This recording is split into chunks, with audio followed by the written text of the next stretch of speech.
Trump को क्या Nobel peace prize मिलेगा? वाकई में पहली बार डोनाल्ड ट्रंप नोबेल शांति पुरस्कार के करीब पहुंचते हुए दिख रहे हैं। आगे होगा क्या पता नहीं, वैसे अगले हफ्ते नोबेल पीस प्राइज की अनाउंसमेंट भी हो जाएगी शुक्रवार को, लेकिन ऐसा लग रहा है कि वो एक युद्ध वाकई रुकवा सकते हैं और उसके करीब पहुंच गए, और वो है इजराइल का युद्ध जो उसने गाजा में हमास के ऊपर छेड़ा हुआ है। इजराइल को ट्रंप ने कहा है कि वो गाजा पर तुरंत हमले रोक दें, क्योंकि हमास कई शर्तों पर मान गया है और बातचीत के लिए तैयार हो गया है। 29 सितंबर को नेतन्याहू और ट्रंप ने ये 20 सूत्रीय गाजा पीस प्लान जारी किया था, और ट्रंप ने अब यह साफ कहा था कि अगर हमास नहीं मानता है तो हम उसकी हस्ती मिटा देंगे। 72 घंटे का समय दिया था। अब ट्रंप ने नई डेडलाइन दी है, रविवार शाम 6 बजे तक हमास के पास वक्त है, मतलब आज की रात ही हमास के पास है। ट्रंप ने कहा है कि हमास को फाइनल ये अल्टीमेटम है हमारा, अगर वो नहीं मानता तो ऐसा कहर बरपेगा जिसकी कल्पना हमास ने सपने में भी नहीं की होगी। और ऐसा ही लिखा है उन्होंने अंग्रेजी में, जैसा मैं आपको बता रहा हूं। ट्रंप और नेतन्याहू के तेवरों से हमास की अकड़ लेकिन ढीली पड़ गई है। अब खबर यह आ रही है कि हमास इस पीस प्लान पर राजी हो रहा है, और वो सबसे पहले जो इसकी पहली शर्त है, इजराइल के सारे बंधक जीवित और मृत सबको छोड़ा जाए। यह पहली शर्त है इस पीस प्लान की। इस पर वो बात करने के लिए तैयार हो गया है। गाजा को कैसे वो छोड़ेगा आगे, और गाजा का अंतिम सॉल्यूशन क्या होगा, इस पर भी आगे बात करने के लिए वो तैयार हो गया। तो बड़ी खबर है ये, इस वक्त की सबसे बड़ी खबर, कि हमास की तरफ से मंजूरी दे दी गई है। और देखिए, ये डोनाल्ड ट्रंप ने खुद लिखा है, based on the statement just issued by Hamas, I believe they are ready for a lasting peace. तो कह रहे हैं कि हमास तैयार है शांति के लिए। Israel must immediately stop the bombing of Gaza. Donald Trump ने पिछले कई महीनों में कभी एक बार भी ऐसा आह्वान इजराइल का नहीं किया कि आप तुम बमबारी रोको। पहली बार वो ऐसा कर रहे हैं लंबे वक्त में। इसका मतलब वाकई वहां पर शांति की तरफ प्रयास बढ़ गए हैं। उन्होंने कहा कि आप बॉम्बिंग रोकिए गाजा की, ताकि हम हॉस्टेजेस को बाहर निकाल पाएं, वरना बड़ा खतरनाक होगा उनके लिए। फिर उन्होंने कहा, we are already in discussion on details to be worked out. This is not about Gaza alone, this is about long sought peace in the Middle East. तो ये उन्होंने खुद कहा। इससे पहले एक बड़ा हाहाकारी पोस्ट उन्होंने कल किया था, जो सीधी सीधी खुली धमकी थी हमास को कि आप भी नहीं माने तो फिर अब तुम्हारा अंत निकट है। उन्होंने लिखा था, ये कल की बात जो मैं आप पढ़ रहा हूं, ये लेटेस्ट था, जो उसमें उन्होंने इजराइल से कहा कि युद्ध रोक दो। वो मान गया है, वो उनको छोड़ रहा है बंदूकों को। कल उन्होंने लिखा था, Hamas has been a ruthless and violent threat for many years in the Middle East. They have killed and made lives unbearably miserable, culminating with the October 7th massacre. उसकी वो बात कर रहे हैं जिसमें उन्होंने कहा बच्चे, बूढ़े, बुजुर्ग, महिलाएं, सबको जो है गन पॉइंट पर सबको मारा गया या उनका अपहरण कर लिया गया। और इसके बाद फिर उन्होंने लिखा कि हम हर हाल में इस बार शांति करा देंगे गाजा में, चाहे इस तरीके से चाहे उस तरीके से। अब या तो हमास नहीं मानता तो युद्ध करके ही खत्म करेंगे इनको अब वंस एंड फॉर ऑल, या फिर हमास जो है इसके लिए तैयार हो जाए। और इसके लिए उन्होंने कहा था, हम आपको रविवार शाम 6 बजे तक का समय, वॉशिंगटन डीसी टाइम, ये आपको दे रहे हैं, ये आप मान लें। There will be peace in the Middle East one way और द अदर। ये साफ साफ उन्होंने कह दिया था।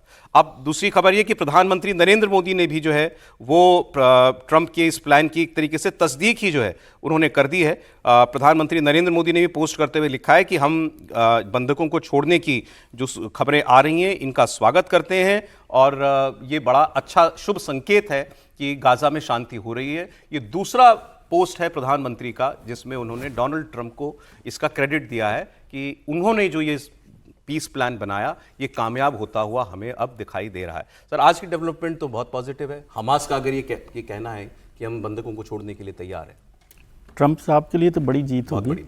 और मैं समझता हूँ कि अंतर्राष्ट्रीय संबंधों पर देखा जाए तो ये बहुत बड़ा फैसला होगा, बहुत बड़ा कदम होगा। पिछले 2-3 दशकों में मुझे याद नहीं आ रहा कि इस तरह का कोई काम बड़ा हुआ हो और हमास को लेकर। हालांकि अब भी मैं इसको गन पॉइंट डील के तौर पर देखता हूँ। अच्छा, अब जब ट्रंप साहब ये लिख ही रहे कि मैं हम खत्म कर देंगे, तो वो कर देंगे ना। वी विल फिनिश यू का मतलब ही है ना कि गन पॉइंट है।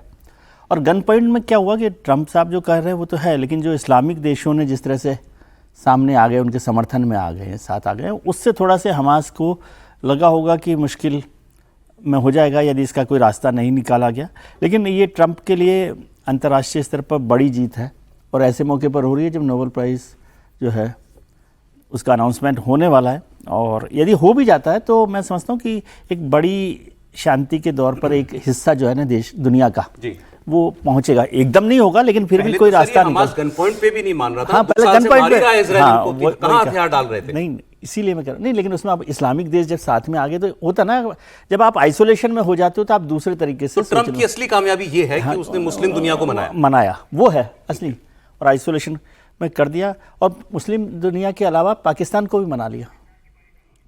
पाकिस्तान पहले मान गया, फिर कह रहे हम तो गलत चीज पे माना है, हमने तो इस पर साइन ही नहीं किया था जो हमको अब बताया जा रहा है। एनीवे, वो अपडेट थोड़ी देर में। लेकिन इसी तरह का एक समझौता जो है जिमी कार्टर ने कराया था कैंप डेविड का, जी हाँ, बड़ा अनवर सादात और वो इजराइल के प्राइम मिनिस्टर के बीच में, और काफ़ी उसमें जीत तय हुई थी, लेकिन बाद में वो चल नहीं पाया। तो अब ये समझौता हो रहा, अच्छी बात है, स्वागत योग्य है, लेकिन इसका स्थायी तो तब तक नहीं होगा जब तक फिलिस्तीन राष्ट्र जो है उसकी बात ना हो कि वो कब तक बनेगा, उसकी समय सीमा क्या होगी, इस 5 साल 10 साल 15 साल, क्योंकि वो एक अभी भी इसमें एम्बिग्यूटी है। देखिए, पहले ये भी लग रहा था कि आगे अगली खबर में मैं आपको बताऊंगा, पहले ये लगा कि इस पर हमास कभी राजी नहीं होगा, क्योंकि ये डील तो वो डील है ही नहीं जिस पर मुस्लिम देश राजी हुए थे। ये किसी और ने नहीं, पाकिस्तान के विदेश मंत्री ने पार्लियामेंट में खड़े होकर के कहा। वो बयान आपको सुनाता हूं मैं भी 1 मिनट में। लेकिन जो बदला गया वो है क्या, क्योंकि उस पर अब तक कोई क्लैरिटी नहीं है। जो ओरिजिनल पीस प्लान इन मुस्लिम देशों ने देखा उसको नेतन्याहू और ट्रंप ने बदल दिया। क्या बदलाव हुए थे वो मैं आपको बता देता हूं। वो बदलाव ये थे, मूल योजना में ये कहा गया था, जो इन मुस्लिम देशों ने देखी थी, कि इजरायली सेनाएं अपनी युद्ध रेखा पर लौटेंगी, मतलब अपनी बाउंड्री पर वापस चली जाएंगी, इजरायल की तरफ चली जाएंगी पूरी तरीके से 7 अक्टूबर 2003 से पहले वाले जमाने में, और सारे बंधकों की रिहाई तब होगी।